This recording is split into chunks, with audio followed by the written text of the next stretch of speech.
1 de abril de 1815.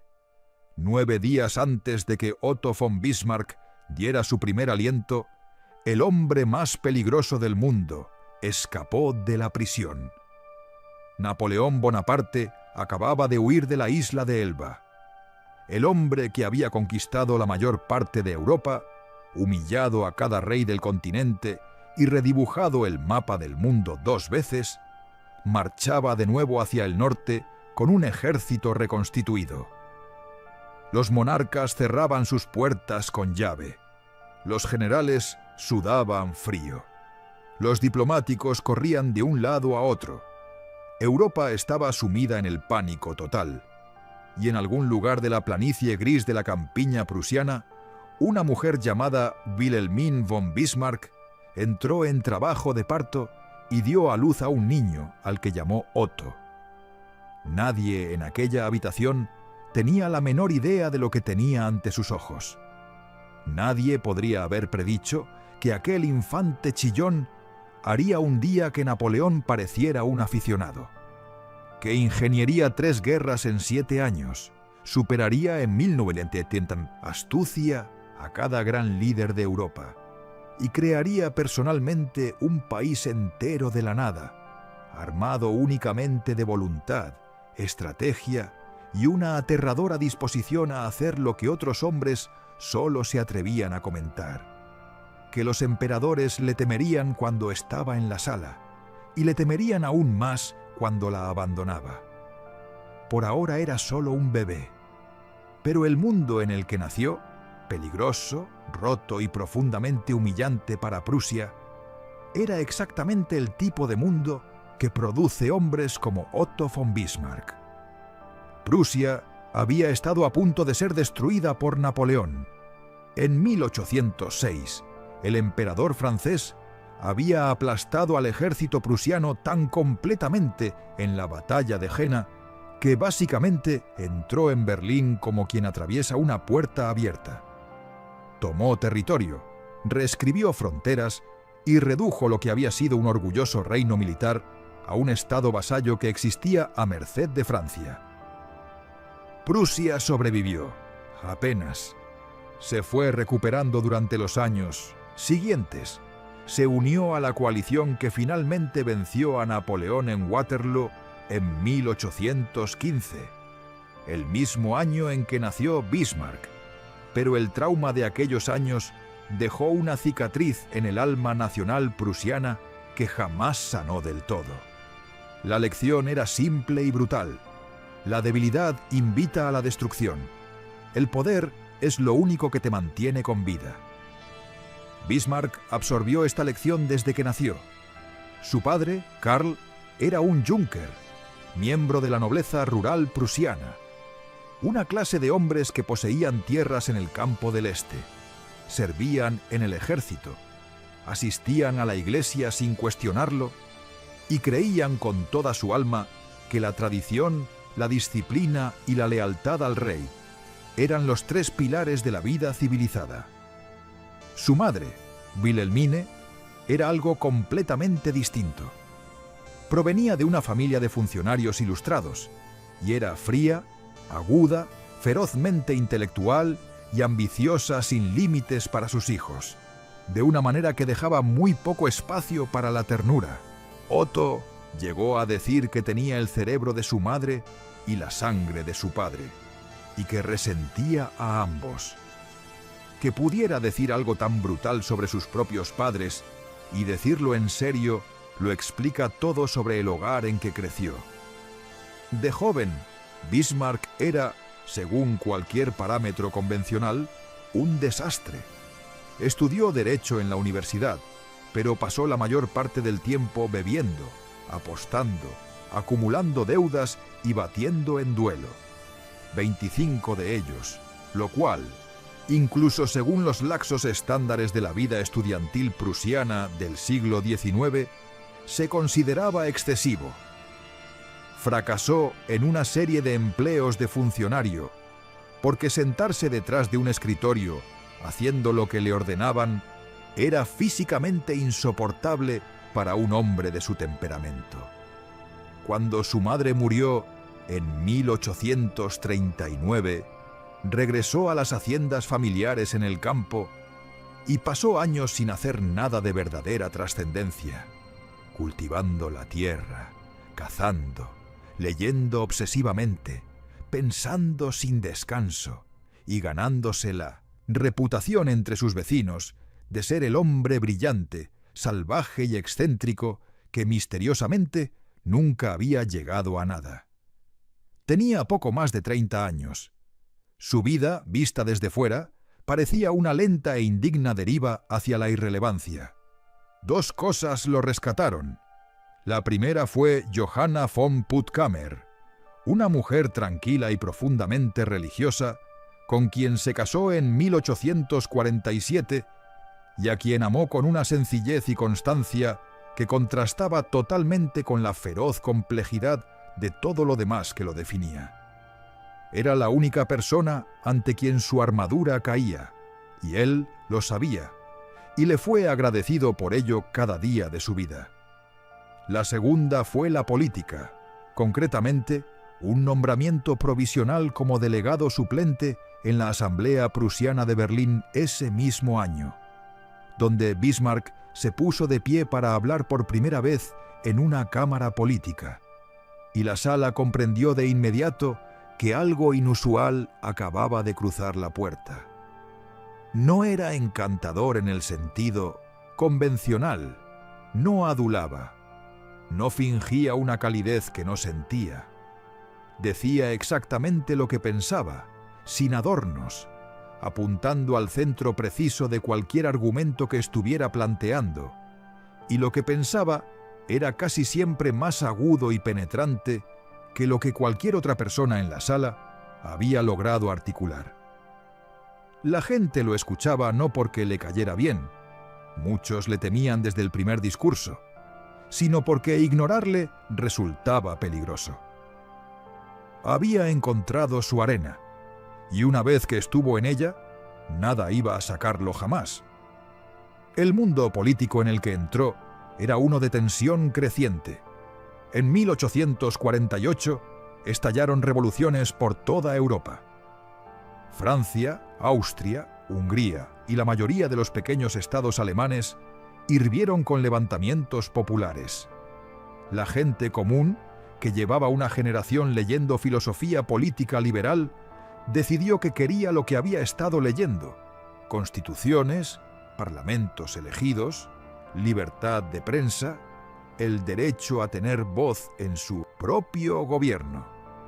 En los estados alemanes, un parlamento se reunió en Frankfurt con la ambiciosa meta de crear una única nación alemana unificada con un gobierno liberal y democrático. Estaba lleno de profesores, abogados e idealistas. Debatieron magníficamente. Redactaron hermosos documentos políticos. Produjeron algunas de las teorías políticas más elocuentes del siglo y no lograron casi nada. Bismarck los despreciaba, y no por las razones que la gente suponía. No era que se opusiera a la unidad alemana. La quería intensamente y la había querido durante años. Los despreciaba porque creían genuinamente que formular buenos argumentos y aprobar resoluciones impresionantes haría que las grandes potencias de Europa se reorganizaran voluntariamente. Confundían la elocuencia con el poder. Pensaban que, dado que sus ideas eran correctas y razonables, el mundo las reconocería y acataría. Bismarck sabía, con la certeza de quien había estudiado historia desde la adolescencia, que el mundo no funcionaba así. El poder no se movía porque uno pronunciara discursos inteligentes. El poder se movía porque alguien lo empujaba, con un ejército, con dinero, con una estrategia lo suficientemente afilada para cortar cualquier excusa o dilación. El Parlamento de Frankfurt se disolvió sin lograr la unificación. El orden antiguo aplastó las Belles Theos, revoluciones en toda Europa, y se restableció. Los idealistas se fueron a casa. Bismarck archivó todo lo que había observado y esperó. En 1851 el rey prusiano lo envió a Frankfurt como representante de Prusia ante la Confederación Germánica, la floja asamblea de estados de habla alemana, coordinada nominalmente bajo el liderazgo austríaco. Lo que Bismarck encontró allí lo radicalizó de una manera que nada más podría haberlo hecho. Austria trataba a Prusia como un hombre grande y establecido. Trata a un recién llegado que ha entrado en una habitación donde no es particularmente bienvenido. El imperio de los Habsburgo había sido el centro del Sacro Imperio Romano durante siglos. Se consideraba a sí mismo el líder natural, obvio y permanente del mundo alemán, y los diplomáticos austríacos en Frankfurt se aseguraban de que cada representante prusiano lo sintiera en cada reunión, en cada intercambio, en cada condescendencia casual, disfrazada de protocolo. Durante 8 años, Bismarck se sentó frente a esos hombres, y lo que sintió no fue deferencia ni resignación. Fue una furia fría y endurecida que se convirtió lentamente en una conclusión inamovible. Austria era el obstáculo principal de Prusia, no Francia, no Rusia. Austria, porque mientras Austria encabezara los asuntos alemanes, Prusia siempre ocuparía el segundo lugar. Y la cuestión de la unificación alemana, que Bismarck tenía cada vez más claro que llegaría, de una forma u otra, se reduciría a una única y brutal elección entre el liderazgo austriaco y el prusiano. No había término medio, ningún compromiso que dejara satisfechas a ambas potencias. Una de ellas lideraría a Alemania, la otra sería eliminada del tablero. Bismarck decidió, con la calma definitiva de quien cierra una puerta con llave, que sería Prusia. Esta conclusión requería la posición adecuada para ejecutarla, y la posición llegó en septiembre de 1862 en las peores circunstancias posibles. El rey Guillermo I de Prusia, un hombre militar directo y honorable que había llegado al trono en 1861, estaba atrapado en una asfixiante crisis constitucional con el Parlamento prusiano. Quería modernizar y ampliar el ejército. El Parlamento liberal se negaba a aprobar el dinero. Meses de parálisis habían agotado a ambas partes. Guillermo estaba considerando seriamente abdicar. En un acto de desesperación, convocó a Bismarck desde su puesto de embajador y le ofreció el cargo de ministro-presidente, la posición política más poderosa de Prusia por debajo del propio rey. Bismarck lo aceptó, y en menos de 48 horas había dicho al Comité Presupuestario Parlamentario algo que los periódicos de toda Europa repetirían con horror durante la siguiente década. Les dijo que Alemania observaba a Prusia no para ver si tenía finas instituciones liberales, sino para ver si tenía la fortaleza de actuar. Les dijo que las grandes cuestiones de la época no se resolverían mediante discursos y votos mayoritarios. Luego pronunció las palabras que lo definirían para siempre. Las grandes cuestiones del día serían decididas por la sangre y el hierro. La sala se heló. Los periódicos lo llamaron belicista, un anacronismo medieval, una amenaza para la Europa civilizada. Lo que en realidad estaban escuchando, aunque aún no lo reconocieran, era un hombre que decía la verdad en una sala llena de personas que habían construido sus carreras enteras sobre cómodas ficciones acerca de cómo funcionaba el mundo. Luego, resolvió la crisis presupuestaria parlamentaria por el método más sencillo disponible. Ignoró al Parlamento por completo, recaudó impuestos sin su aprobación, financió las reformas militares y desafió a cualquiera a detenerlo. Nadie pudo, porque el ejército respondía ante el rey y el rey confiaba en Bismarck, y eso fue todo. Tenía 3 guerras que librar. Necesitaba al ejército preparado. La primera guerra En 1864 fue casi un ensayo. Una disputa fronteriza entre Prusia, Austria y Dinamarca por dos pequeños territorios llamados Schleswig y Holstein venía fermentando durante años. Cuando Dinamarca intentó absorberlos completamente, la furia nacionalista alemana estalló. Bismarck actuó, pero no por razones nacionalistas. Arrastró a Austria a la guerra junto a Prusia, no como un socio genuino, sino como un participante al que planeaba usar y descartar. Juntos aplastaron a Dinamarca en cuestión de meses. El acuerdo de paz entregó los dos territorios en disputa a una administración austro-prusiana conjunta, lo que parecía un arreglo razonable para todos, excepto para Bismarck, quien había plantado deliberadamente la semilla del próximo conflicto dentro del propio Tratado de Paz. Dos potencias rivales administrando el mismo territorio. Por supuesto que terminarían discutiendo. Ese era exactamente el punto. Para 1866, la disputa había sido cuidadosamente cultivada hasta convertirse en una crisis. Bismarck había pasado los años intermedios moviendo piezas de ajedrez en el tablero europeo con una paciencia que bordeaba lo inhumano. Viajó a reunirse con Napoleón III de Francia en el balneario de Biarritz y pasó el tiempo suficiente lanzando insinuaciones deliberadamente vagas sobre posibles ganancias francesas en el Rin, de modo que el emperador francés se marchó convencido de haber comprendido algo ventajoso. No había comprendido nada. Bismarck no había hecho promesa alguna. Simplemente había permitido que un hombre que quería creer algo conveniente siguiera creyéndolo. Aseguró una alianza con Italia, que ambicionaba territorio austriaco en el norte, garantizando que cuando llegara la guerra, Austria tuviera que dividir sus fuerzas en dos frentes.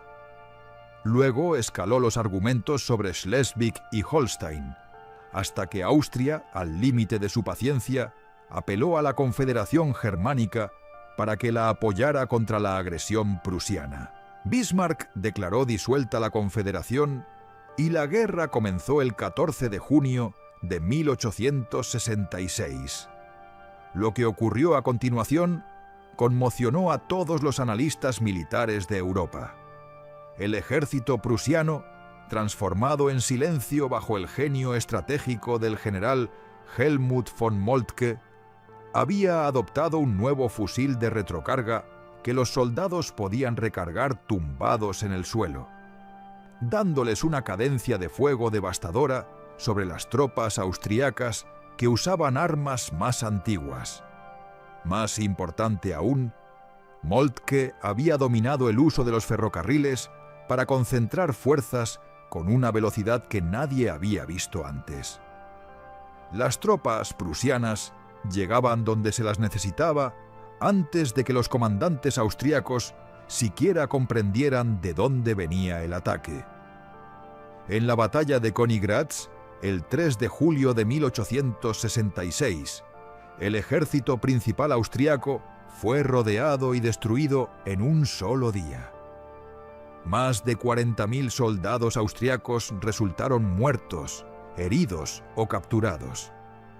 Las bajas prusianas fueron una fracción de esa cifra. Una guerra que todos esperaban que se prolongara durante meses terminó funcionalmente en 7 semanas.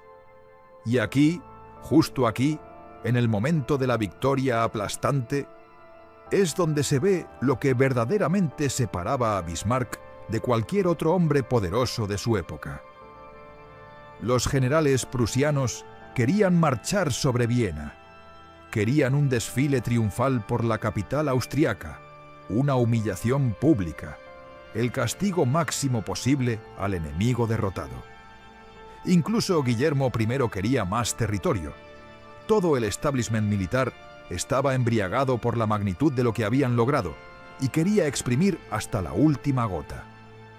Bismarck se negó.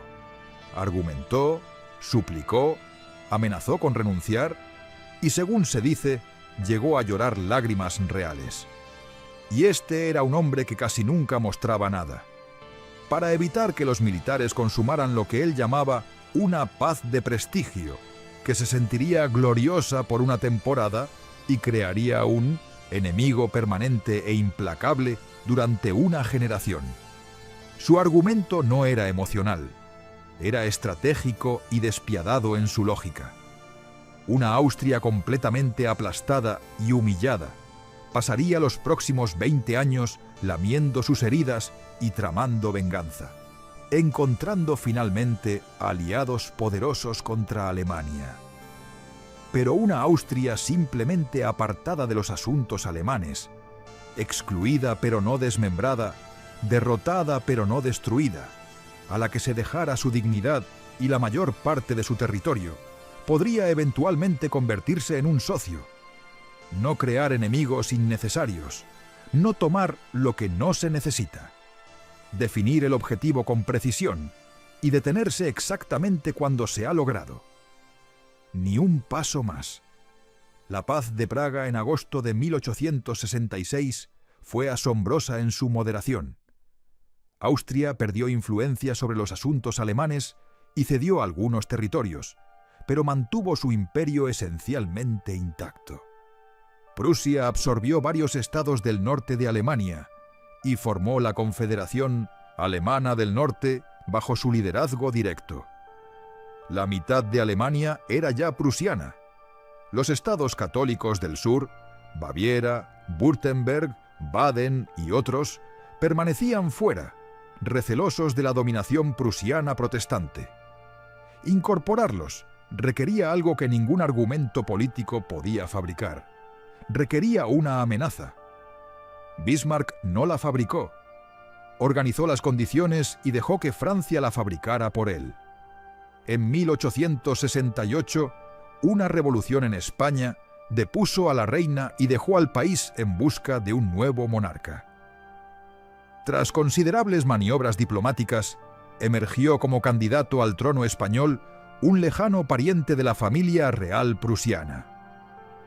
Francia estalló en pánico genuino. Un rey alemán en España recrearía la pesadilla del cerco a Habsburgo que Francia había sufrido en el siglo XVI, rodeada por dos lados por la misma dinastía alemana. Napoleón III exigió no solo que se retirara la candidatura, cosa que ya había ocurrido, sino que Guillermo primero garantizara, personalmente, para siempre, que ningún miembro de la familia Hohenzollern buscaría jamás el trono español. Guillermo I se reunió con el embajador francés Benedetti en el balneario de Ems en julio de 1870. La reunión fue educada e inconclusa.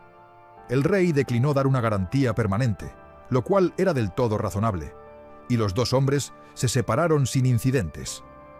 Guillermo envió a Bismarck un telegrama rutinario, resumiendo el encuentro. Bismarck lo leyó. Tomó su pluma.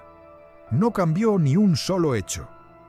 Simplemente eliminó toda la suavización diplomática, las frases corteses, el lenguaje amortiguador, las cualificaciones educadas que convertían una negativa firme en un desacuerdo razonable entre caballeros, y dejó solo los huesos desnudos y afilados del intercambio. En la versión editada, el embajador francés parecía exigente e impertinente. El rey prusiano parecía frío y desdeñoso. Bismarck lo filtró a la prensa. El despacho de Ems, como lo llamaría la historia, cayó sobre Francia y Prusia simultáneamente como una cerilla sobre papel seco. Los periódicos franceses gritaron humillación nacional. Los periódicos prusianos gritaron que una potencia extranjera había intimidado a su rey.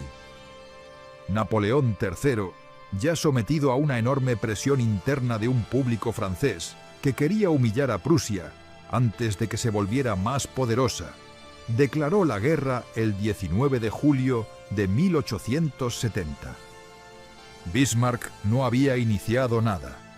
Simplemente había organizado la verdad en la configuración más inflamable posible, y luego se había apartado. Los estados alemanes del sur tenían tratados de defensa mutua con Prusia. Francia acababa de declarar la guerra. Baviera, Württemberg, Baden, todos los estados católicos del sur que se habían resistido a ser arrastrados a la órbita prusiana, estaban ahora legal y moralmente obligados a marchar.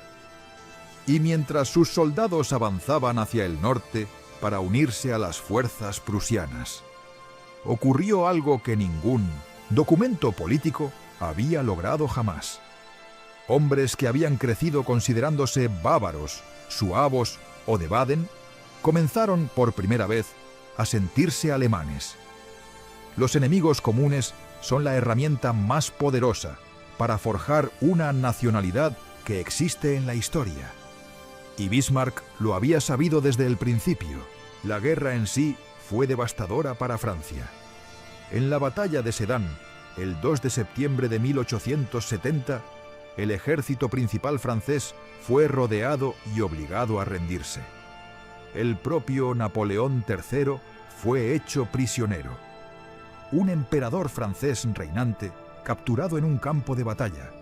La primera humillación de este tipo en la historia de Francia desde la Edad Media. París se negó a capitular, declaró una república y resolvió seguir combatiendo. Los prusianos sitiaron la ciudad. Durante 4 meses, los parisinos se alimentaron de caballos, luego de perros, luego de ratas, luego de los animales del zoológico. Según los testimonios de la época, la carne de elefante estaba a la venta en las carnicerías de París hacia el final. El 28 de enero de 1871, la ciudad se rindió. El acontecimiento más importante, sin embargo, había tenido lugar 11 días antes. El 18 de enero de 1871, en la Galería de los Espejos del Palacio de Versalles.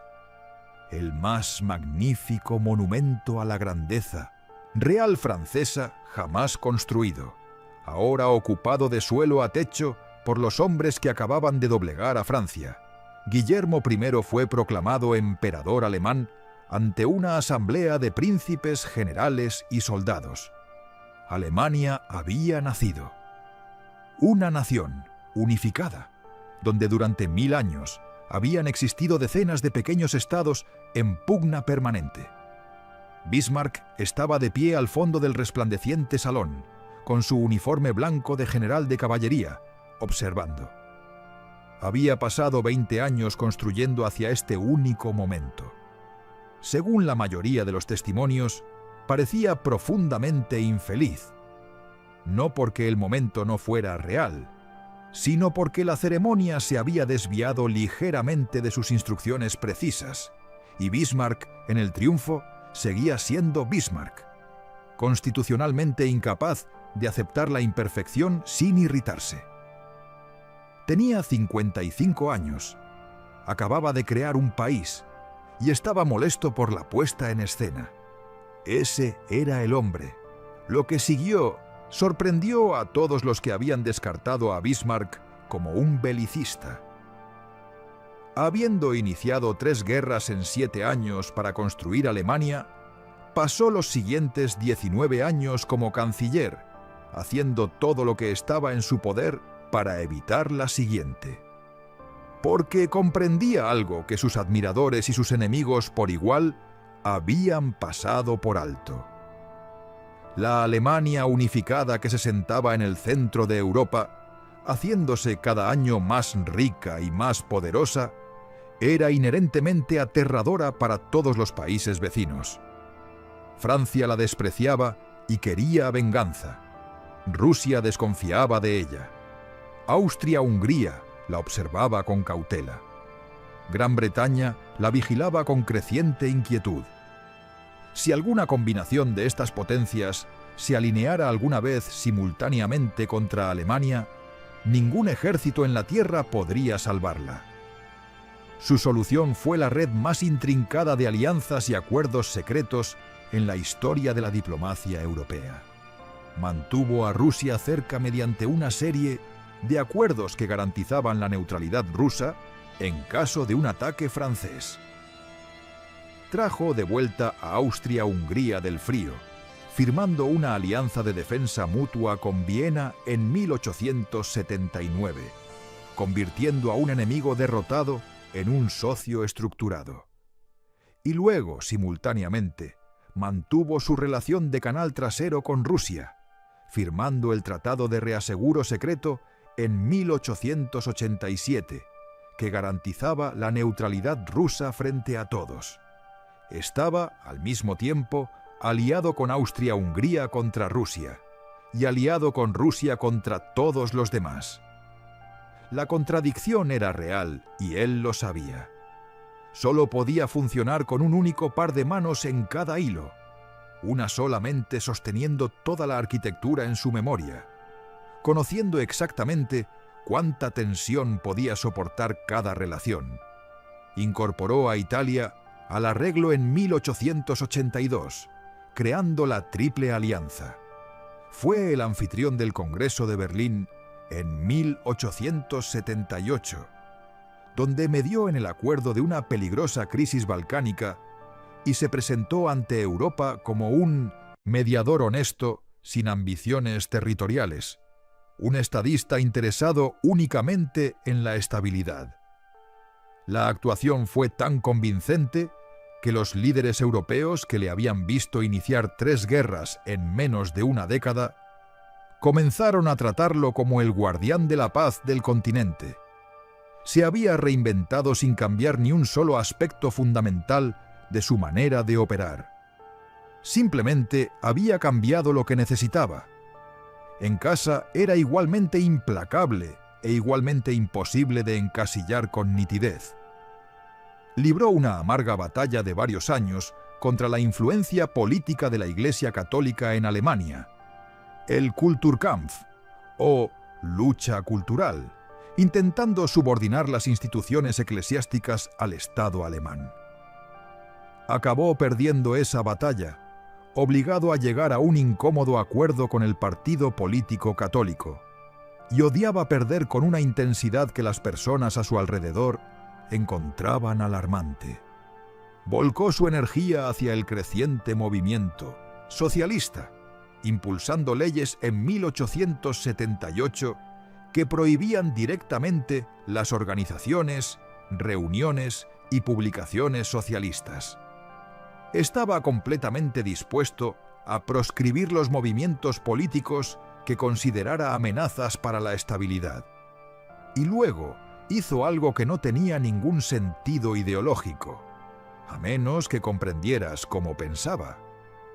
Tras haber prohibido el socialismo como movimiento político, procedió a construir el primer estado de bienestar moderno, seguro médico para los trabajadores en 1883, seguro de accidentes en 1884, pensiones de vejez e invalidez en 1889. Estas no eran concesiones generosas surgidas de un repentino florecimiento de la compasión humana. Bismarck no tenía exceso de compasión humana y habría sido el primero en reconocerlo. Eran cálculos estratégicos, fríos y precisos. Si la clase trabajadora alemana contaba con cobertura sanitaria, protección por accidentes y una pensión a la que aspirar, sería leal al Estado alemán en lugar de a una revolución socialista internacional.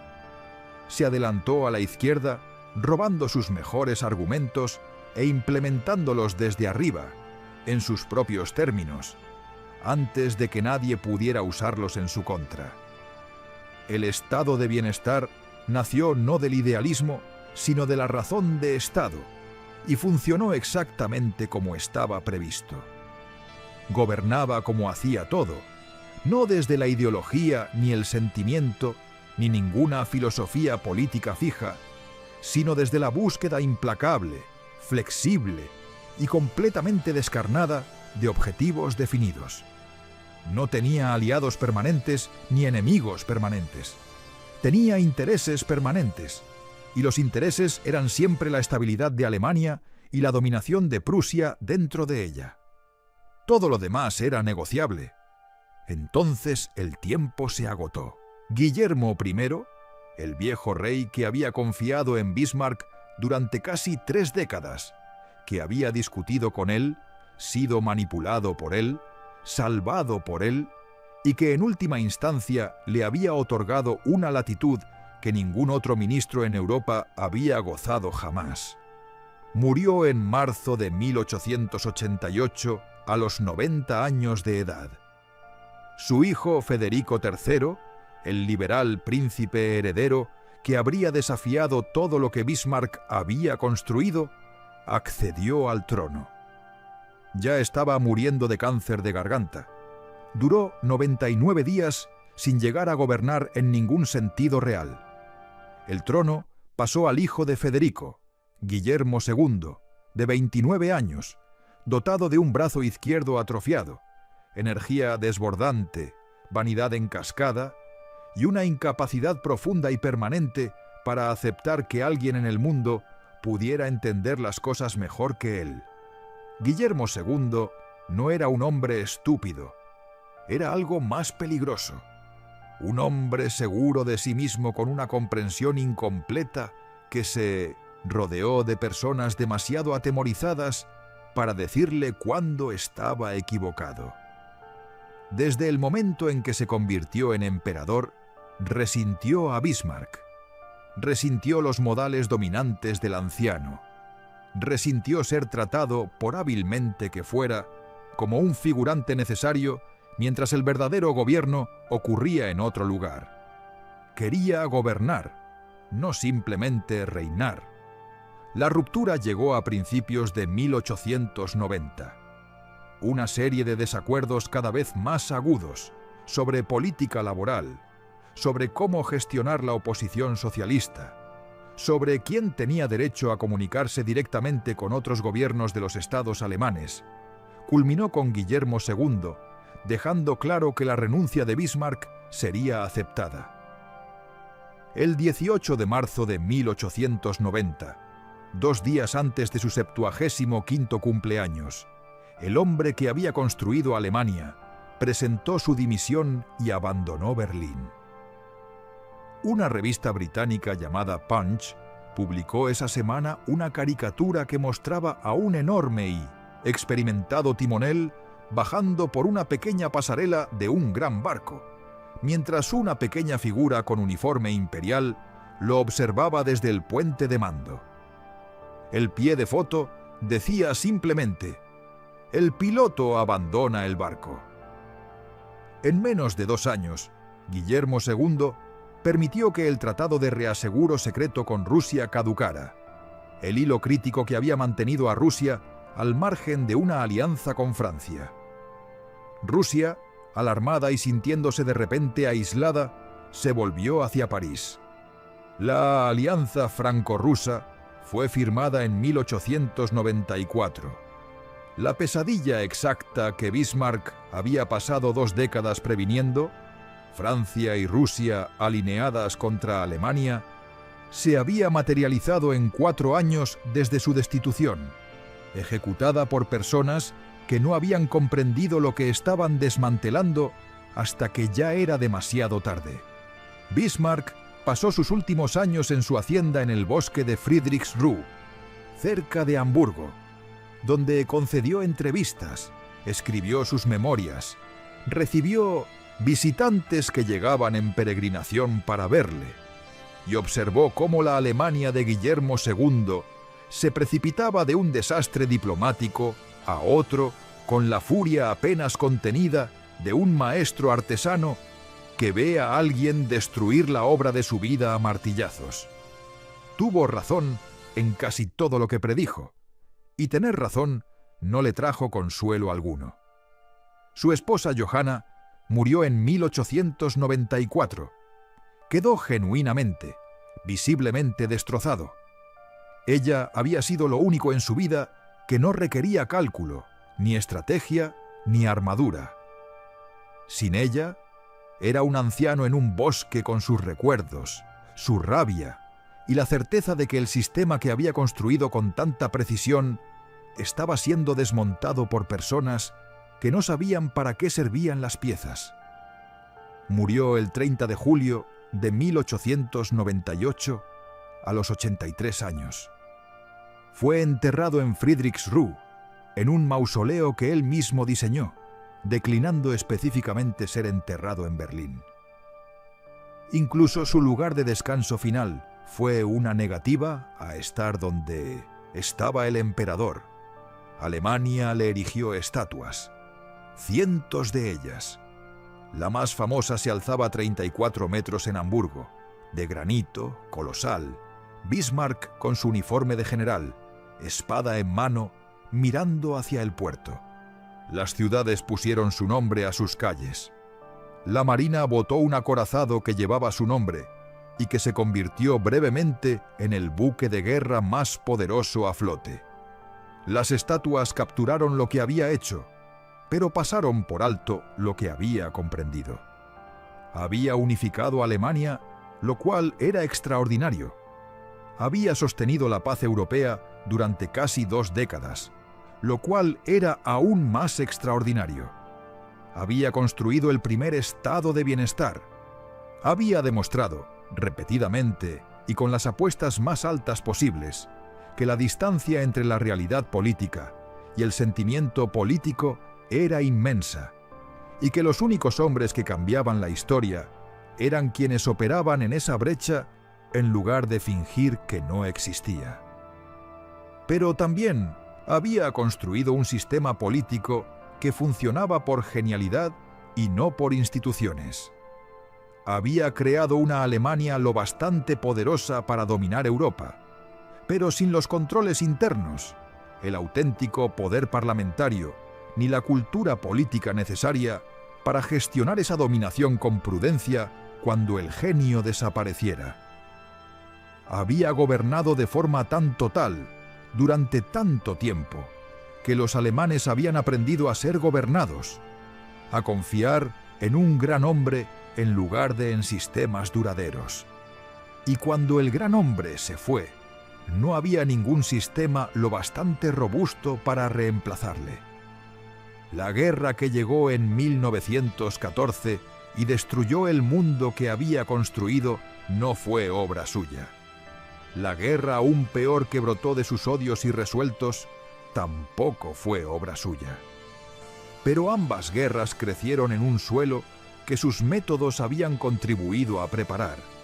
Una Alemania acostumbrada al poder ejercido desde arriba.